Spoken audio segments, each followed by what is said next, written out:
Halo teman-teman semua. Nah, sekarang sih mau review buku. Ini maaf ya buat bajunya pakai mukena biar nggak ribet. Jadi ini setelah sekian lama baru sih bikin review lagi dalam bentuk video. Nah, sekarang sih kemarin jadi tuh cerita sedikit ya. Jadi per 5 sampai 6 bulan itu sih sempat gak beli buku gitu sih, kan udah bukan komitmen sih ya, lebih ke cita-cita sih sebenarnya. Jadi tuh waktu dari zaman awal kuliah itu pingin yang namanya tuh setiap bulan itu bisa baca minimal satu buku. Enggak sih, lebih ke pingin punya sebenarnya. Nah tapi alhasil kalau misalnya untuk progres sendiri, alhamdulillah sejak lulus sih bisa cita-cita itu tercapai sampai hari ini. Jadi per bulan itu sih bisa minimal punya satu buku gitu. Cuma kalau misal untuk realisasi membaca, harusnya itu sebenarnya nih ya, kalau mungkin udah pernah ada yang dengar di salah satu podcast sih lupa judulnya di bagian mana, tapi sih pernah bilang kalau misalnya uh, ada penulis namanya J.S. Hayren. Nah, J.S. Hayren tuh bilang minimal satu bulan itu baca 2 buku, yang satu fiksi, yang satu non fiksi.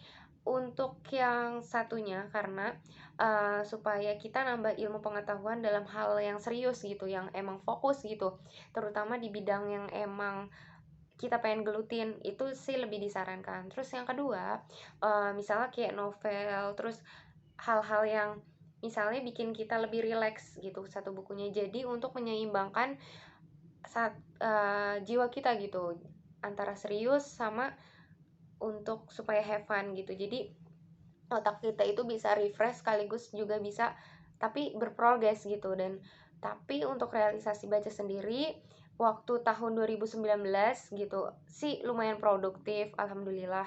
Jadi sih baca, mungkin masih banyak yang baca lebih banyak gitu sih. Pernah baca juga dari profil salah satu apa ya, orang yang berperan lah di sosmed itu, dia tuh bisa baca sebulan itu minimal 50, tapi waktu 2019 itu pertama kalinya sih bisa baca sampai 22 atau 21 buku sih lupa.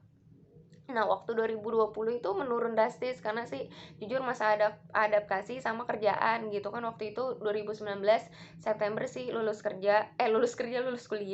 Nah, waktu pas 2020 itu awal kerja, dan itu adaptasi banget. Jadi sih sejujurnya harusnya sih tetap konsisten ya, tapi sih bisa baca itu kalau nggak salah ya, saya ingat sih itu 6 buku.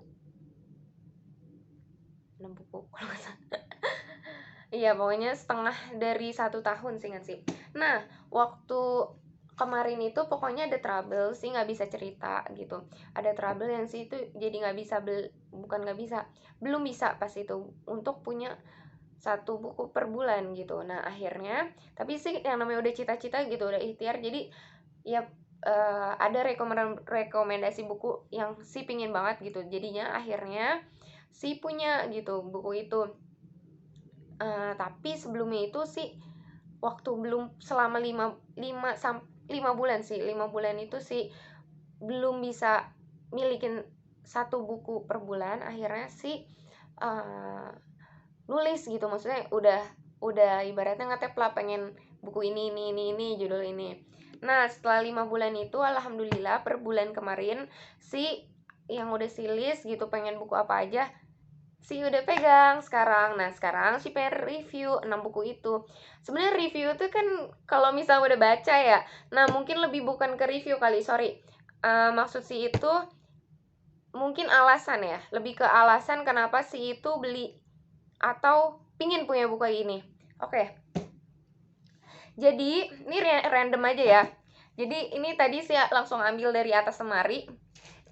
Urutannya gini mungkin sih jelasinnya. Tarat sih udah pernah jelasin di status WA sih, mungkin ada yang udah temenan di WA cuma nggak bisa lihat gitu. Emang sih secara circle tertutup gitu, karena ya sih merasa nggak semua orang sih itu belum banyak berhasil gitu, tapi sih seneng sharing. Jadi ya udah, yang kira-kira orang udah bisa maklumin sih yang emang bawel kata orang. Nah, jadi lanjut ya. Ini buku yang pertama, buku Hook.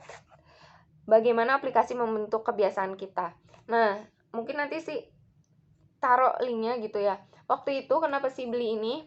Si itu sebenarnya nggak baca kayak ibarat sinopsis atau review. Jadi tuh sih langsung milih aja gitu. Jadi waktu itu adik Shi itu ngirim DM ke Shi gitu. Buku-buku yang direkomendasikan dari yang rekomendasiin itu orang yang punya usaha di bidang startup. Nah, dia punya Instagram, terus dia ngerekomendasiin, tapi tuh ngerekomendasiinnya cuma kayak yang lempar buku gitu. Terus tulisannya buku-buku rekomendasi yang kompetitor lo nggak boleh baca gitu. Nah, terus di situ itu ada salah satunya buku ini. Sebenarnya buku yang lain itu tentang startup, terus sih bukan nggak tertarik ya, lebih kayak si yang lagi si butuh itu ngebangun habit, karena sejujurnya si itu tipe yang improvisasi terus juga masih eksekusi dari perencanaan masih kurang. Jadi emang padahal kan konsistensi, apalagi kalau udah rencananya itu udah lebih realistis ke arah ibaratnya breakdown dari visi gitu, misi-misi yang realistik dan lebih spesifik, itu kan kalau dijalanin ya insya Allah gitu ya, kalau Allah berkehendak gitu, lebih terjamin untuk tercapai. Nah itu sih udah tahu sebenarnya kunci itu dari webinar gitu-gitu secara teori, tapi kan implementasi nggak semudah itu. Makanya sih baca ini, maksudnya milih ini, tapi ternyata ketika si baru baca beberapa halaman jujur, karena ini baru dibuka per hari ini. Nah ini tuh lebih kayak bukan ke kebiasaan, si pikir tuh mengaplikasikan kebiasaan. Jadi ini buat pembelajaran ya gengs. Kalau misal kalian mesen buku, kalian belum tahu bukunya apa, kalian lihat judulnya, kalian harusnya baca dulu, maksudnya di Google gitu, ini buku kira-kira tentang apa kayak gitu, atau sinopsis kayak gitu-gitu. Nah situ enggak langsung kayak random, udah gue pengen ini karena ada clue dari sini, kebiasaan gitu. Nah si pikir itu mengaplikasikan kebiasaan, ternyata sebuah aplikasi yang bisa membentuk kebiasaan gitu. Si jelasin dikit. Jadi itu di sini ada riset, kalau misalnya setiap riset itu ternyata setiap hari orang itu buka ponsel itu 43 kali sehari. Bahkan ada riset 150 kali sehari. Bahkan ada riset 75% orang Amerika lebih memilih tidak berhubungan seks daripada 75% bukan ya? Bentar.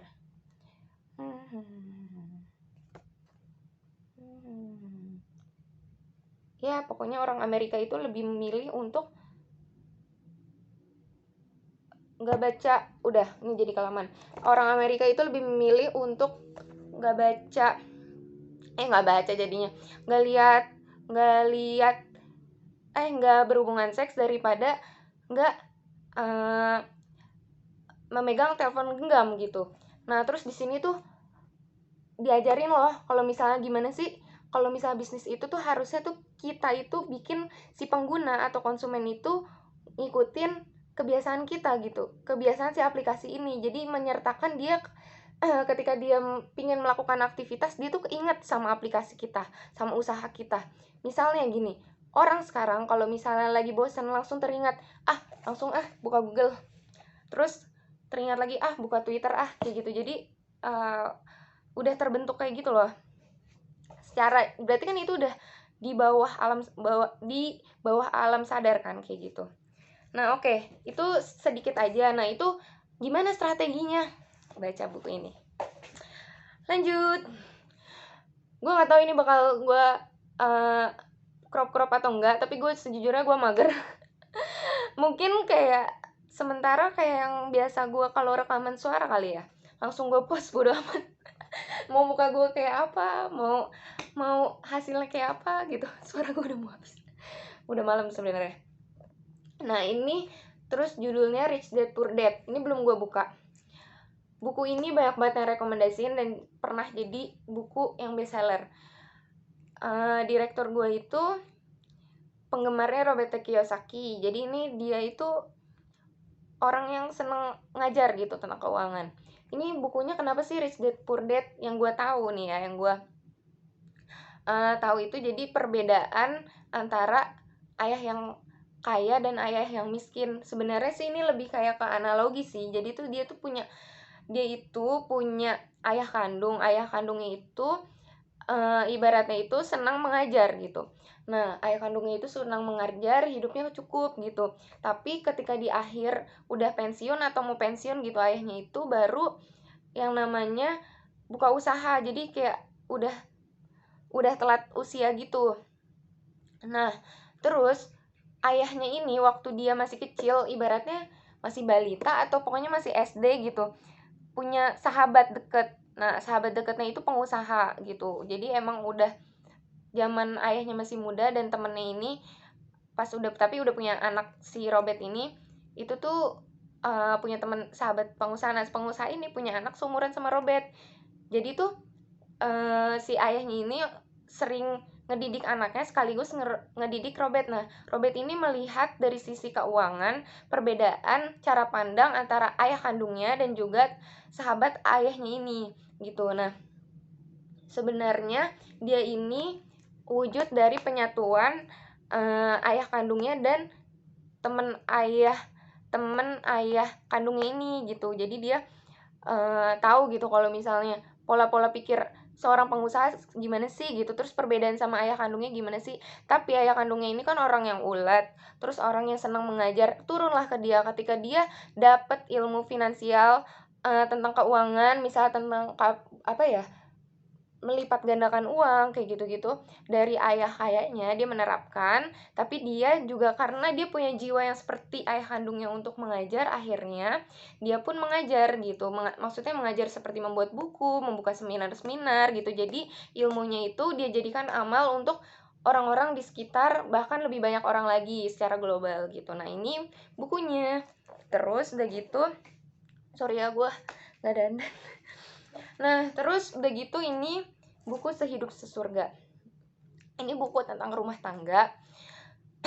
Buku tentang rumah tangga. Nah, gue pilih buku ini karena apa? Karena penulisnya ini Fatwa Dipi. Mungkin yang udah pernah ada yang nonton podcast gue, dengerin podcast gue, judulnya Yang Muda, pokoknya karya raya, bukan kaya raya ya, tapi karya raya. Jadi punya karya yang sangat banyak gitu. Nah, Fatwa Dipi ini selain tanggal lahirnya kayak gue 22 Agustus, mungkin kebetulan kali ya, dia sangat produktif. Dia itu punya cita-cita jadi dia itu seorang bukan cita-cita, dia cita-cita sama gue. Dia itu seorang penulis sekaligus pengusaha. Nah, Fatwa Dipi ini per umur 30 lebih apa 40 lebih gitu udah ngasilin dia jadi penulis gitu 20 buku lebih. Jadi benar-benar produktif menurut gue ya. Dan juga dia punya usaha umroh dan sebagainya. Jadi gue terinspirasi gitu. Jadi dengan tanggal lahir yang sama, profesi dia seperti cita-cita gue, ya gue tertarik. Dan ketika gue baca bukunya pun, kan gue belum tahu tuh kalau dia itu tanggal lahirnya sama kayak gue baru tahu pas udah kelar baca gitu di belakang biografinya apa ya. Nah, gue benar-benar kayak bikin gue semangat gitu. Jadi tentang karya raya gimana produktif. Nah, karena gue jadi ikutin Instagramnya, nah terus ternyata istrinya itu kan dari broken home. Nah, terus tuh ya kalau broken home itu kan berarti gimana sih, ada treat yang khusus dan bahkan punya effort lebih gitu untuk bisa bertahan rumah tangganya. Tapi mereka tuh sangat harmonis gitu, kayak menjaga banget gitu. Dan ada tips-tipsnya juga di Instagram. Nah, Fatwa Dipi itu sempat nyeletuk tentang buku yang diciptakan ini. Jadi gue kepo. Nah, waktu ini juga gue belum baca ya, baru kebuka dikit secara nggak sengaja. Nah, waktu gue beli ini itu bonus gitu, bukan bonus sih, kayak promo, beli 2 jadi harganya lebih murah, satu lagi rumah tangga gitu. Kenapa gue tertarik ya itu karena itu pertama, udah banyak alasan lah ya. Terus yang kedua, gue kan maksudnya ya mungkin gue punya target, ya maksudnya Allah yang menentukan, tapi gue punya target yang mungkin lebih lama daripada cewek-cewek lain. Karena gue tahu kalau misalnya mempersiapkan rumah tangga tuh gak semudah itu gitu ya. Nah, tapi gue akhirnya di umur 23 menuju 24 ini gue sadar kalau misalnya mempersiapkan itu harus dari jauh hari gitu. Nggak cuma dari segala aspek gitu. Dan ternyata setelah gue lulus kuliah itu gue makin sadar, agama, kepintaran, penampilan, kekayaan, kesuksesan itu nggak menjamin seseorang baik atau enggak. Nah, dari situ gue jadi, karena gue lebih apa ya, mungkin melihat lebih beragam orang, dan yang gue temukan kayak gitu. Jadi gue juga jadi mengaca gitu ya, oke gue masih banyak banget kurang, jadi gue juga salah satunya ini gue harus persiapin dari jauh hari. Mungkin gue bukan orang yang sempurna, tapi ya kita sama-sama bertumbuh gitu ya. Oke, ini alasan langsung 2 buku sekaligus, semoga nggak kelamaan ya gue nge-review ngejelasin. Terus ini Atomic Habits. Nah ini tuh bukunya bahasa Inggris. Buku ini seingat gue sama kayak buku yang kuning. Jadi ini rekomendasi dari adik, 2 buku ini. Nah sebenarnya ini bukunya itu yang direkomendasiin Inggris, tapi gue cari versi Indonya. Nah ini gue nggak nemuin apa ya versi Indonya. Terus gue mikir kayak ya udah sekalian aja gitu. Gue belajar bahasa Inggris kan, emang bahasa Inggris gue masih lemah lah, grammar dan sebagainya. Jadi ya udah sekalian aja kan, apalagi ini tentang habits kan, kayaknya ini beneran tentang kebiasaan sih. Mungkin gue akan tertarik dan jadi kayak oke, gue sambil translate gitu. Itu kan salah satu kiat kata bisa bahasa Inggris itu, kata kita saf dan kata temen gue dan lain sebagainya itu, selain nonton video bahasa Inggris, juga baca buku-buku bahasa Inggris, dan kita tertarik buat translate-nya. Jadi kita seenggaknya tuh kayak udah nggak asing di kuping gitu, kayak baik gitu, lama-lama nggak asing kan di kuping. Nah nggak kerasa ya udah mau 20 menit, tapi ini udah tinggal 1 buku lagi kok. Buku terakhir adalah Tarat, Marketing Revolution. Nah Marketing Revolution ini bukunya Pak Tung Desemwaringin. Ini tuh gue dari zaman kuliah udah pengen banget punya bukunya, tapi bukunya tuh yang gue tahu tuh di atas 100-an. Pokoknya gue kan pengen, maksudnya bisa punya buku dari hasil jerih payah gue sendiri gitu, maksudnya dari kerja gitu. Nah akhirnya gue bisa punya buku ini. Sebenarnya cetakan 2008, gila nggak tuh, udah 9 tahun lalu ya. Nah tapi kenapa gue beli buku ini, buku second, kenapa gue beli buku second ini padahal ada cetakan yang 2013 atau mungkin di atas itu? Karena buku ini itu pertama, orangnya itu yang jual itu pernah ikut seminarnya. Nah terus dia itu punya 5 CD-nya, yang kalau misalnya kita beli buku barunya nggak dapet CD-nya, karena gue udah survei buku yang versi barunya. Tadi kan gue mikir kayak ngapain versi lama, kali nggak ada pembaharuan gitu, tapi gue mikir kayak udah nggak apa-apa. Terus emang sih ini sedikit lebih mahal daripada buku versi baru, karena dia beli itu 750. Nah tapi gue bocorin ya, ini gue beli 250. Gue nggak tahu sih, skincare itu gue bisa kayak nyesel gitu kalau beli mahal-mahal, kayak ya Allah. Tapi kalau buku udah pokoknya gue pengen, karena mendemnya udah lama mungkin ya. Nanti gue jelasin Pak Tung kenapa gue milih. Ini ada orang yang mau dengerin gak ya sampai selama ini?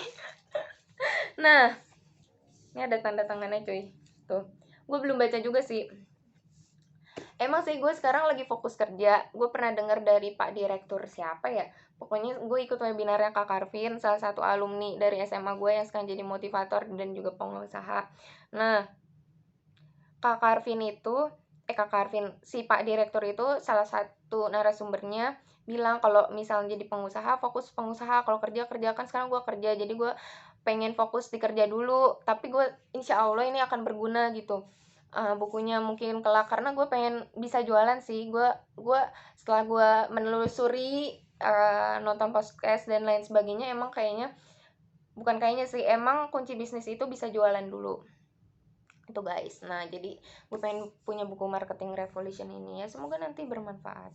Kalau dia mau pinjem boleh, tapi gue bikin yakin gue dulu. Kalau orangnya meyakinkan akan senang hati. Malah gue udah menawarkan beberapa orang, tapi orangnya pada nggak mau, ya udah. Mungkin mereka lebih pengen langsung terjun gitu, bukan teoritis. Oke, akhirnya selesai, semoga bermanfaat. Dan kalau misalnya gue udah baca buku-buku ini gue mungkin akan review kali ya, entahlah reviewnya video atau enggak. Semoga gue nggak malu buat upload ini, karena gue sumpah gue nggak dandan cuy. Dan apa ya, untuk rumah tangga sebenarnya ini gue udah baca satu buku sih, jadi emang benar-benar baru tahun 2001 ini 2021 ini gue baca buku tentang rumah tangga ya, karena gue baru sadar gitu loh kalau persiapan apapun itu nggak cuma tentang rumah tangga, itu emang harus dicicil nanti sampai membentuk kebiasaan gitu, karena kebiasaan bukan 1 sampai 2 hari. Semangat untuk kita semua. Oh ya, bukunya itu dari Instagram Cinta Dalam Angka yang udah gue baca tentang rumah tangga. Buku pertama kali dan baru satu sampai sekarang yang gue selesai baca tentang buku rumah tangga. Alhamdulillah, semoga bermanfaat. Kalau misalnya ada rekomendasi buku yang oke banget, entah itu terkait bisnis, tentang kebiasaan, tentang mungkin motivasi, atau mungkin tentang hal yang relax gitu kayak novel tapi juga benefit lah pokoknya, lu bisa DM gue atau chat gue atau tulis di kolom komentar, atau misalkan ya pokoknya kalau misalnya lu punya buku favorit deh, lu mungkin bisa cerita ya, entah komik juga gitu. Pokoknya semangat terus.